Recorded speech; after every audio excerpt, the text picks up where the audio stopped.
¿Listo ya? Vale, bueno, pues nada, lo primero darte las gracias, María, y bueno, y Noelia, por darme la oportunidad, bueno, de poder participar en esta semana, ¿no? De los modelos de liderazgo.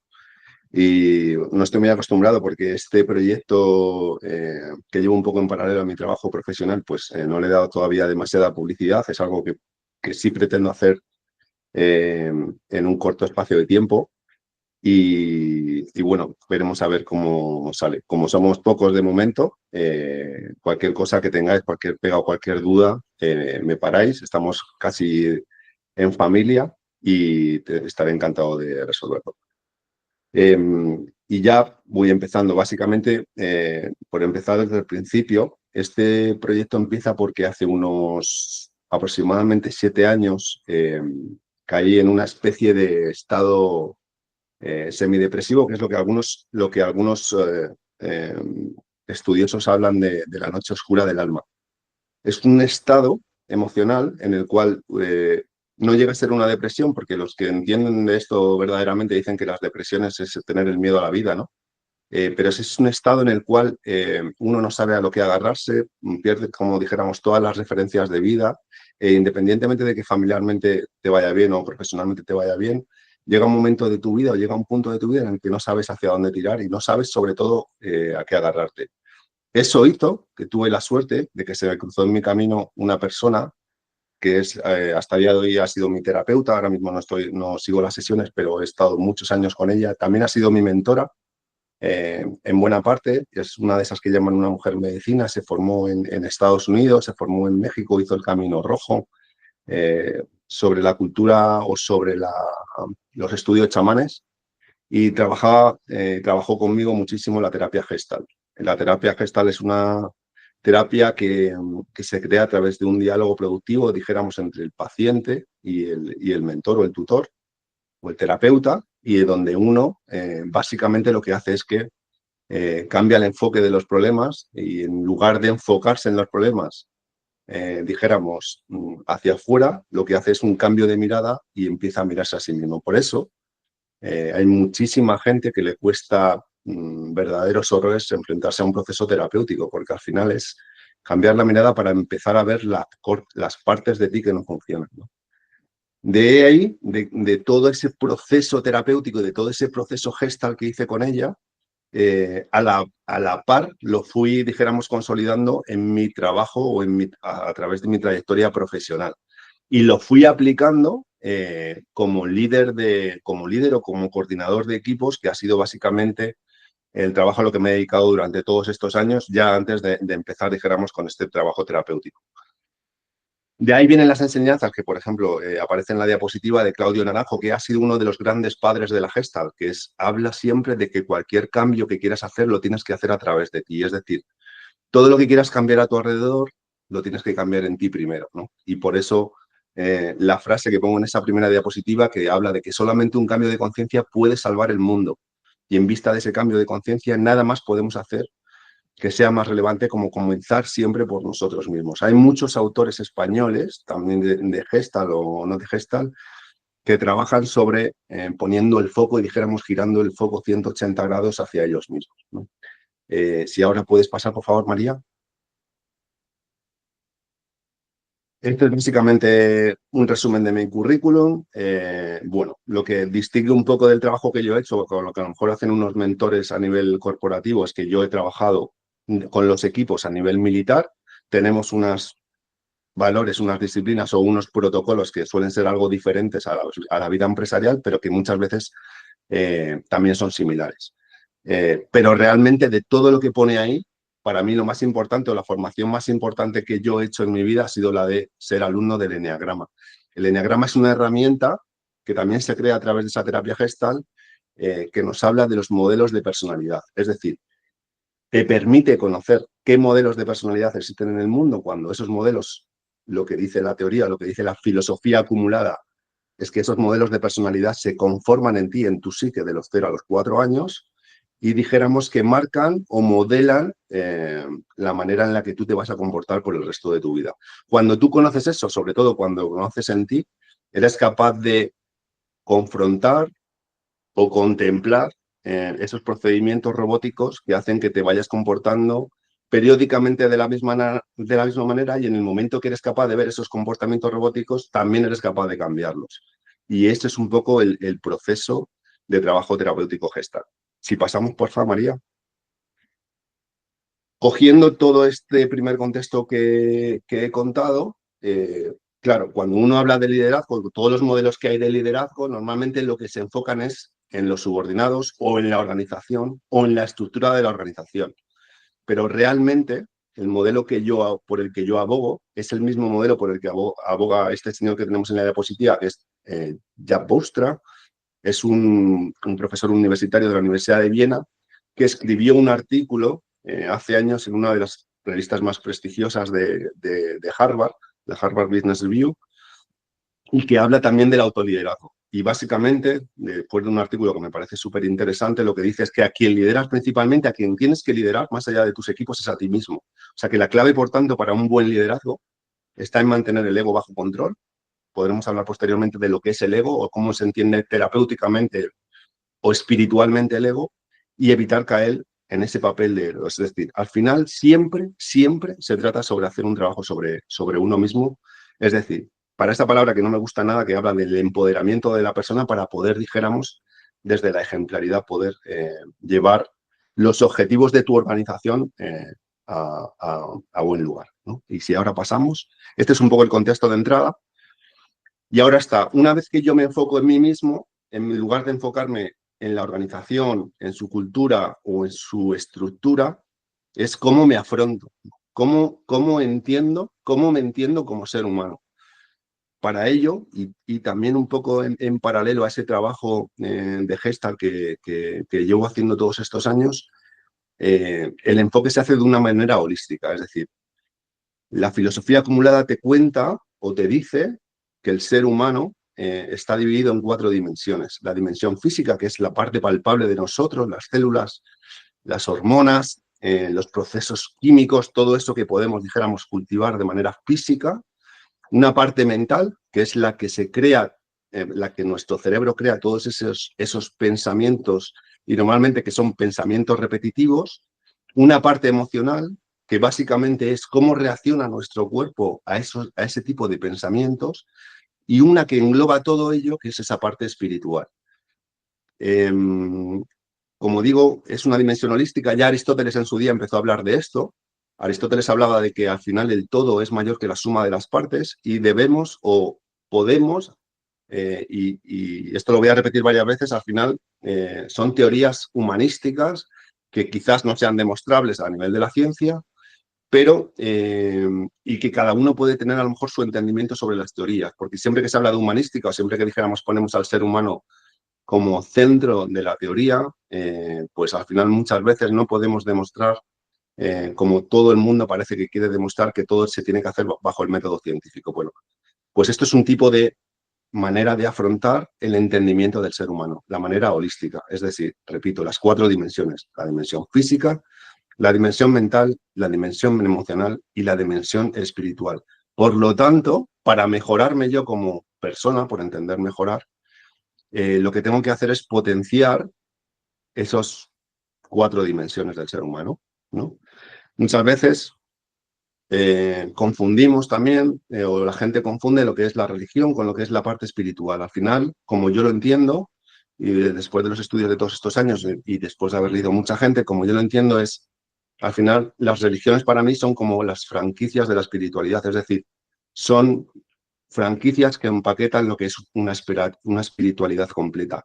Y de esa espiritualidad es la que nos permite unir esas 3 dimensiones que tenemos, y que una vez que empezamos a trabajar con ellas y empezamos, dijéramos, a entendernos, normalmente lo que hace nuestro ser es empezar a equilibrarse. La parte del ego, esa que he hablado antes, no pases, por favor, eso es. La parte del ego que he hablado antes normalmente está relacionada con la parte mental. Y por eso nos hacemos muchas veces tan sufrientes en esta parte. Es decir, cuando nosotros no somos capaces de aceptar nuestros pensamientos, porque muchas veces lo que hacemos es reaccionar ante nuestros pensamientos, caemos en procesos de autodestrucción. Y de lo que luego hablaré, esa parte de la meditación consiste en hacernos un poco espectadores de esos pensamientos. Cuando conseguimos hacernos simplemente un espectador de lo que estamos pensando y no reaccionamos ante todo lo que estamos pensando, empezamos, dijéramos, a controlarnos como seres humanos. Y esto es un poco la dimensión de cómo se afronta esta parte holística del ser humano. Ahora sí podemos pasar. Para lo cual, desde esta teoría en la que llevo años trabajando, creo que por lo primero que tenemos que empezar es siempre por nosotros, como hemos dicho antes, ya sea a nivel de liderazgo, a nivel personal, a nivel profesional, es empezar a cuidarnos. Para mí hay 4 puntos principales en los que debemos de poner especial énfasis a la hora de cuidarnos y que deben ser una máxima en nuestras vidas. El primero es nuestra nutrición, es decir, de nuestro cuerpo físico, cómo lo estamos alimentando, con qué gasolina le estamos alimentando.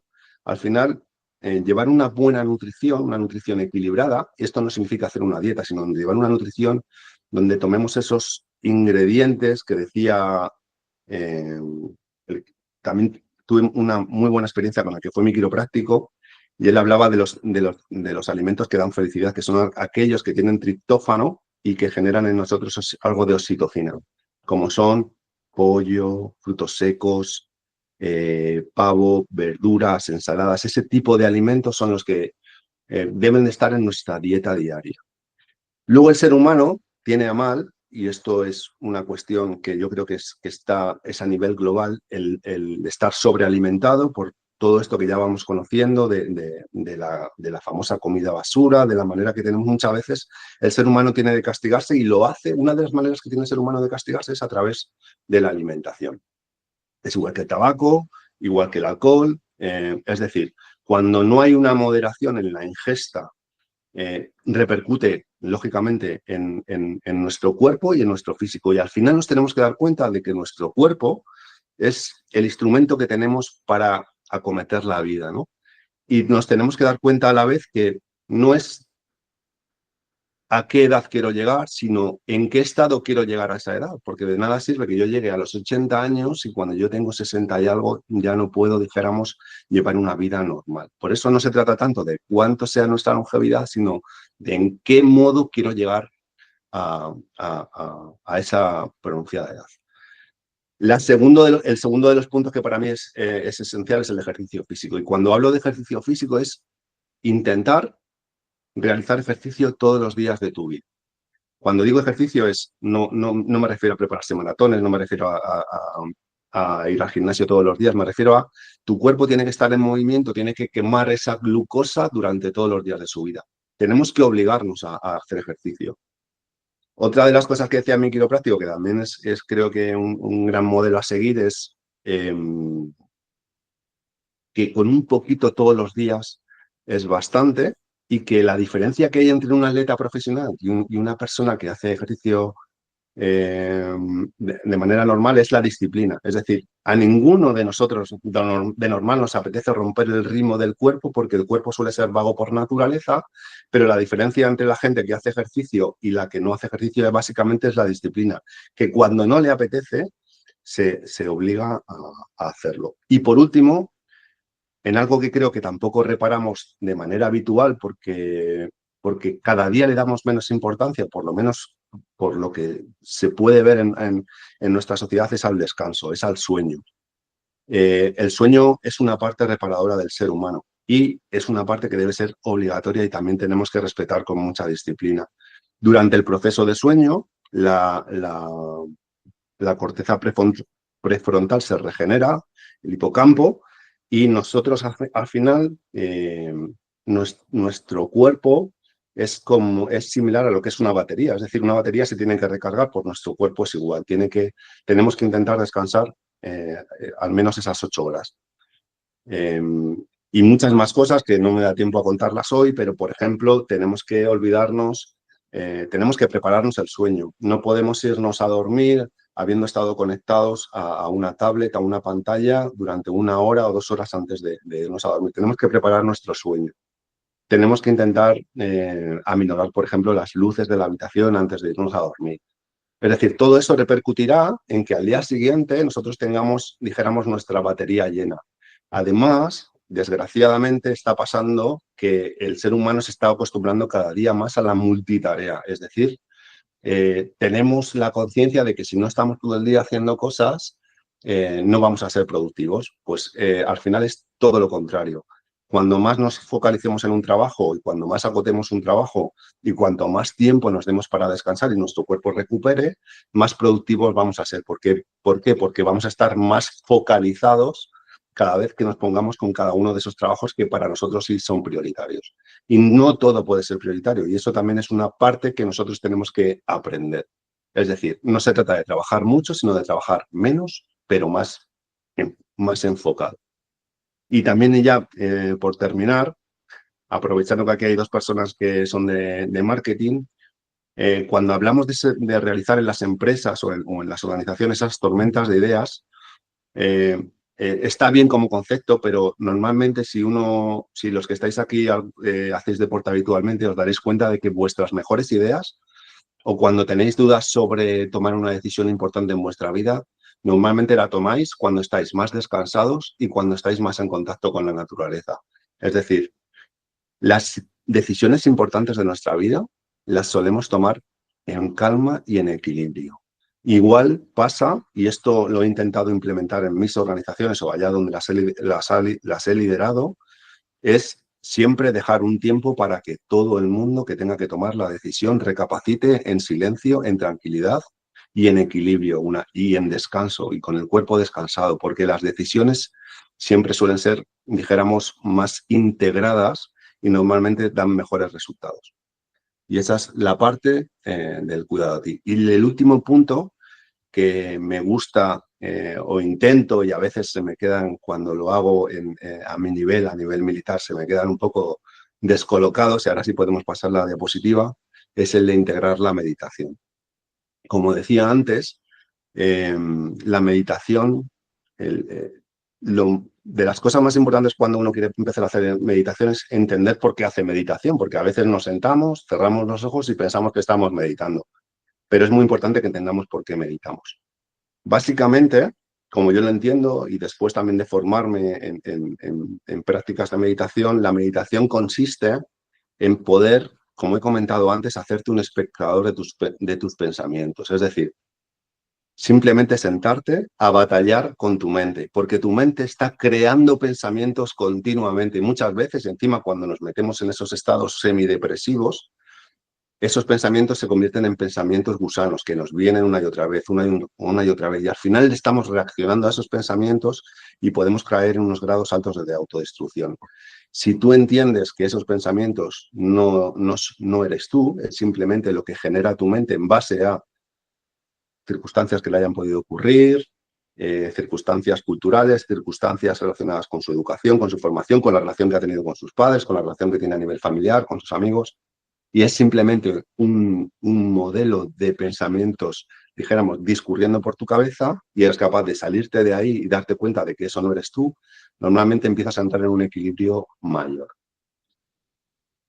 Entrar en meditación es entrar en contacto total contigo, es decir, lo que haces es vaciarte, como dice Pablo Dorsa, al cual es un autor que recomiendo y sigo mucho, te vacías de ti para poder dar espacio a que todo ocurra alrededor de ti.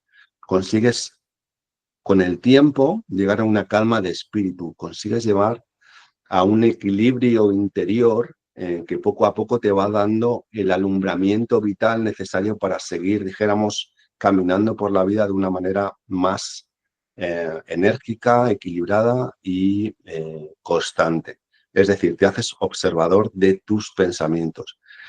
Muchas veces cuesta mucho empezar. Al final, lo que Pablo II, por ejemplo, recomienda, y a mí también me gusta recomendar cuando lo he tenido que hacer en mis organizaciones, es intentar sentarte 5 minutos y poco a poco ir subiendo el tiempo. Al final, meditar es batallar contra ti mismo y batallar contra tus pensamientos.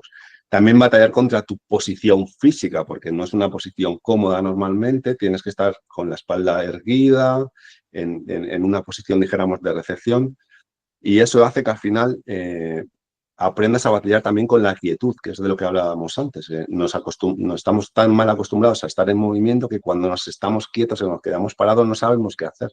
estamos como fuera de juego, ¿no? Entonces, la meditación va mucho por ahí.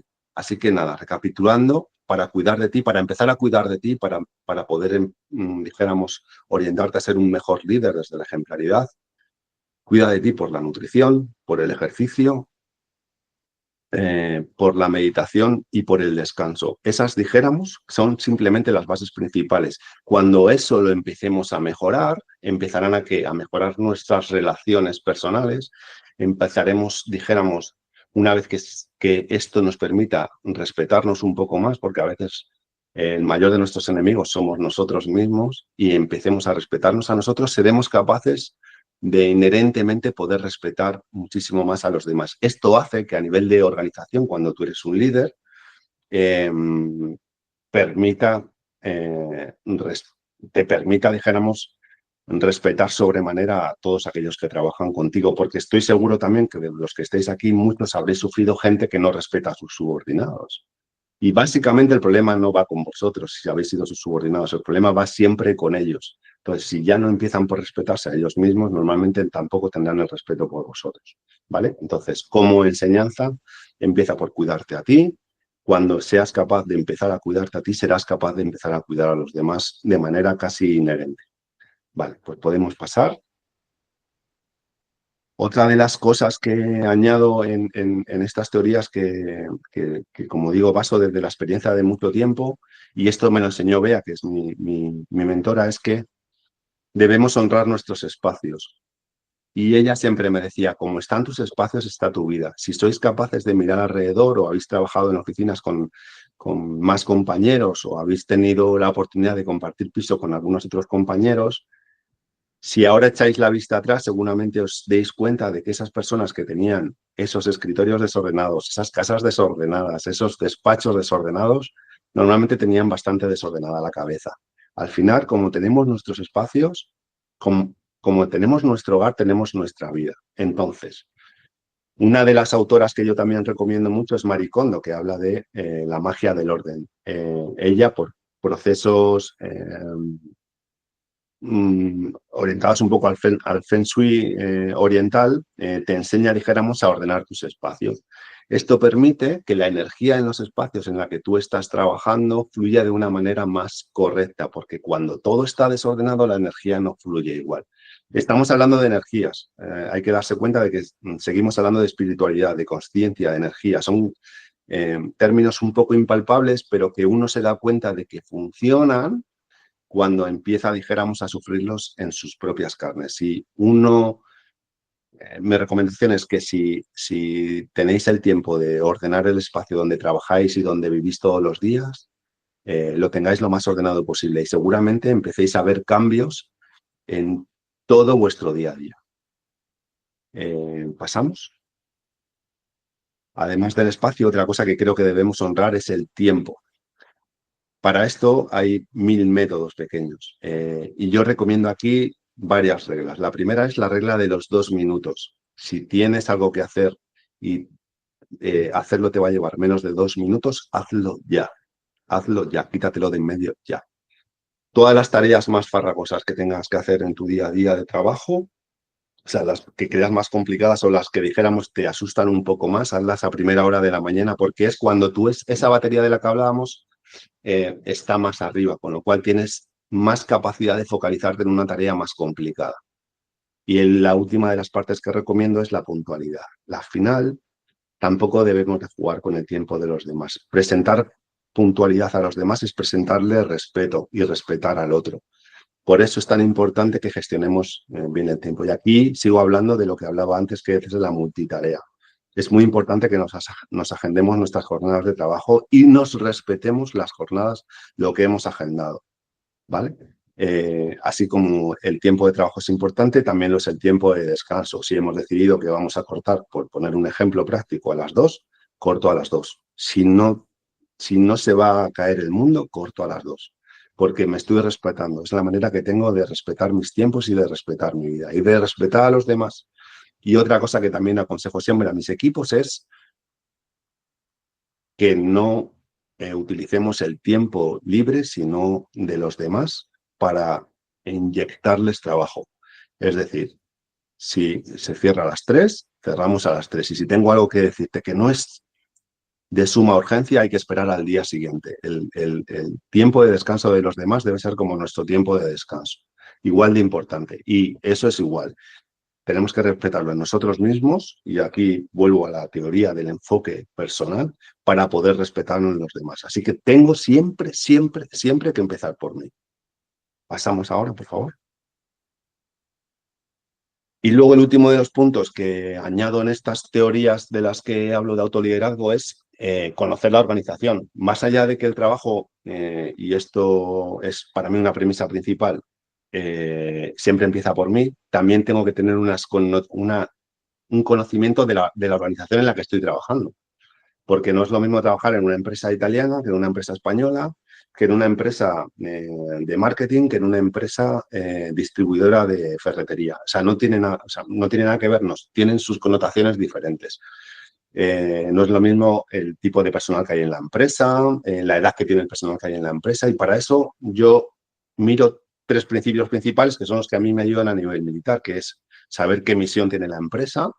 Y aquí me gustaría decir algo que dice mucho Alex Rovira a nivel de empresa, que es que la misión de una empresa no es ganar dinero. La misión de una empresa es ganar clientes. El dinero es un síntoma de esos clientes que la empresa adquiere, ¿no?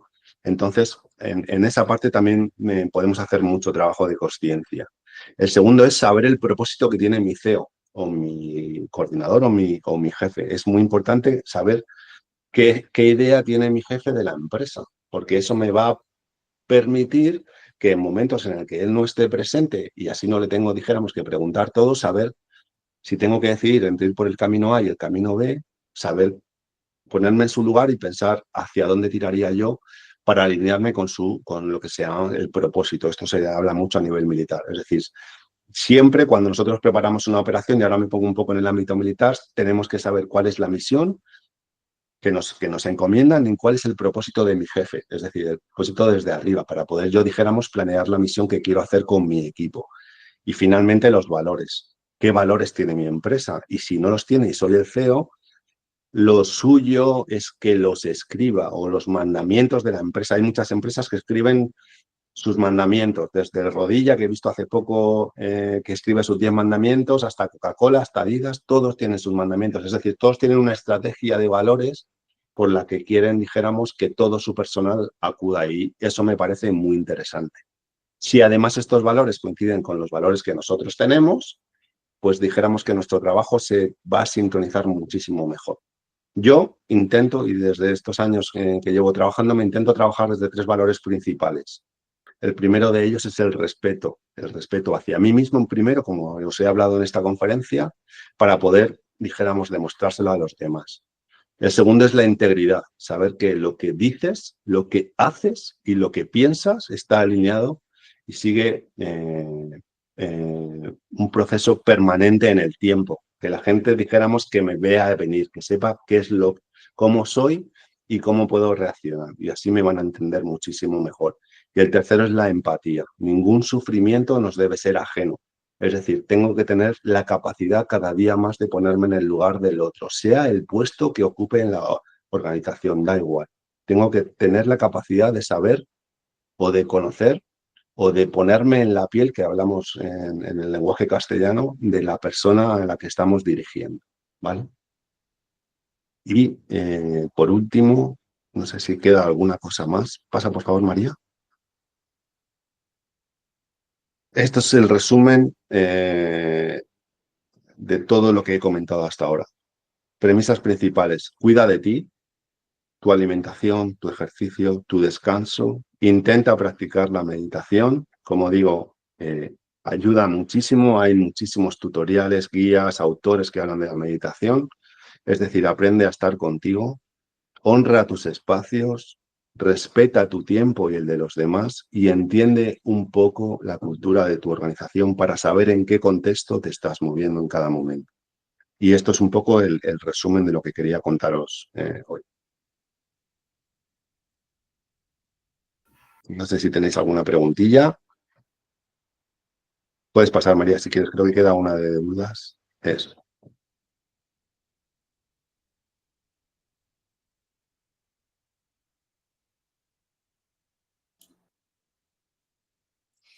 yo tengo una pregunta que hacerte y Adelante. No, es no está conociendo un conveniada, poco eh, cómo, o sea, cómo gestionarías el equipo si, o sea, todo el mundo, imagínate que conoces, bueno, el eneatipo incluso de tu superior y demás y sabes lo que, por dónde ir, por dónde no ir, su visión, la misión de la empresa y demás.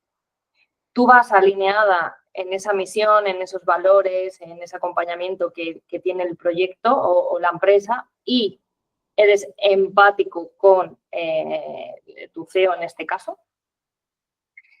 pero no compartes como su parte personal, porque esta persona lo que está, o sea, su parte más, sus valores como más personales. No sé si me explico, es que es una pregunta muy difícil, creo que no, no, no es no tiene te explicas respuesta, pero perfectamente. hay ahí, cuando tienes como un poco ese conflicto con el CEO, porque bueno, eres empático, si lo puedes entender, pero al final a tu parte personal está chocando con su parte personal y al final trabajas en la misma organización y los dos vais a por el mismo propósito de la empresa, pero de manera personal, incluso trabajando, chocáis en ese aspecto. Para esto hay una premisa principal que también Bea me repetía mucho, que es que la única persona en la que puedes cambiar en el mundo es a ti, ¿vale? Muchas veces caemos en la tentación de querer cambiar al otro, ya sea tu jefe, tu hermano, tu prima, tu mamá, da igual. La única persona en la que puedes cambiar es a ti, ¿vale? Entonces, primero, no ofuscarse con eso, no lo vas a poder cambiar. Segunda, hay otra cosa que aquí, que no he hablado de esto en la mini charla, pero sí hablo de esto en mis escritos, porque además todo esto va a colación de un libro que estoy escribiendo que habla sobre esto, que es la de poner límites. Es la de poner límites. Cuando esa persona, por su manera de ser, traspasa los límites que van a a tu respeto, o sea, cuando falta, dijéramos, al respeto, si vamos a poner el ejemplo, tu obligación como ser humano para tú cuidarte es ponerle límites de una manera consciente. Es decir, si hay que decir que no, se dice que no. Si hay que llamarle al orden de una manera educada, se le llama al orden, sea el jefe que sea. O sea, tú es muy importante que pongas límites. Porque poner límites no es que esté solamente bien para ti, poner límites está bien para el otro también. El otro se da cuenta de que hay una barrera a la que no puede pasar, cuando ya dijéramos que se salta la barrera del respeto, ¿no? Entonces, independientemente del puesto que tengáis en la organización, siempre tiene que haber un espacio vacío que podemos llamar mini frontera, en la cual no se debe traspasar, ni tú para arriba, ni él para abajo. Y eso se llama poner límites. Y muchas veces, es verdad, y lo que decías tú, nos obcecamos en que, bueno, pues lo voy a cambiar. Pues es que no vas a poder cambiarlo. Pero esto también se ve mucho mejor con tus subordinados si los tienes. Es que dices, bueno, pero lo voy a cambiar. No, la personalidad que tiene no se la vas a cambiar.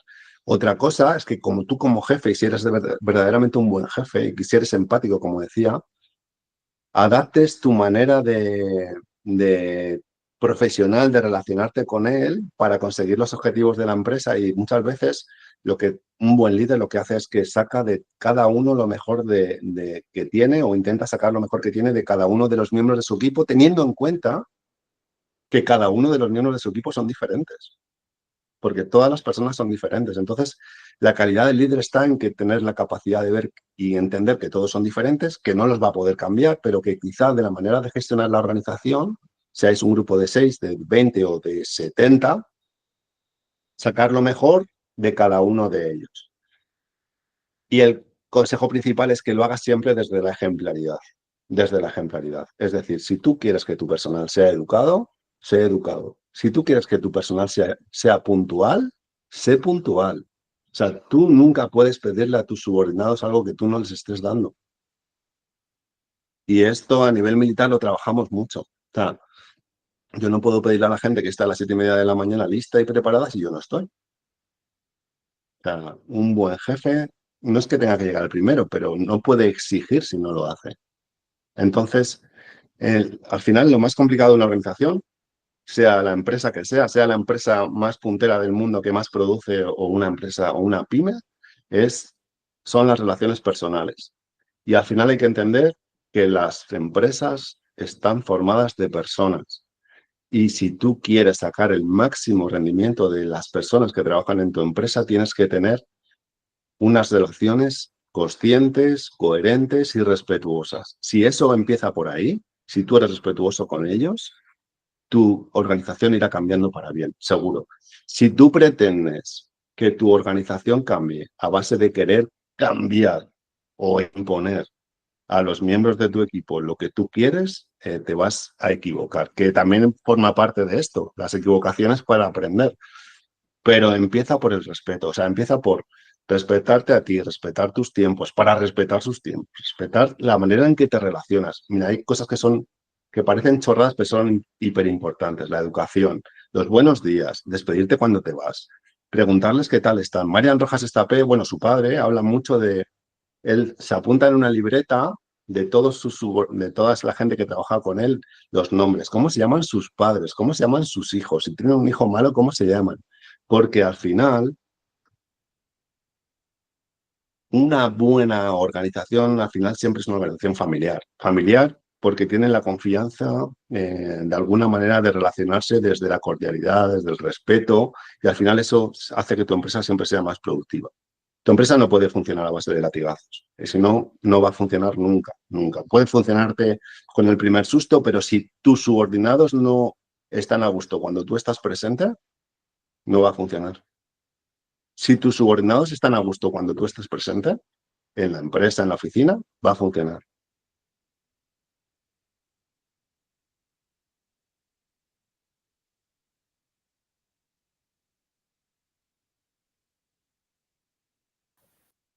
¿Alguna cosilla más?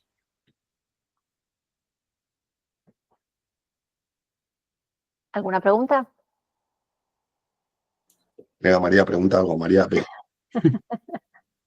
O María, que luego... Bueno, pues nada. Que muchas gracias. Que un placer. Hemos sido poquitos, pero seguramente algún día seremos más.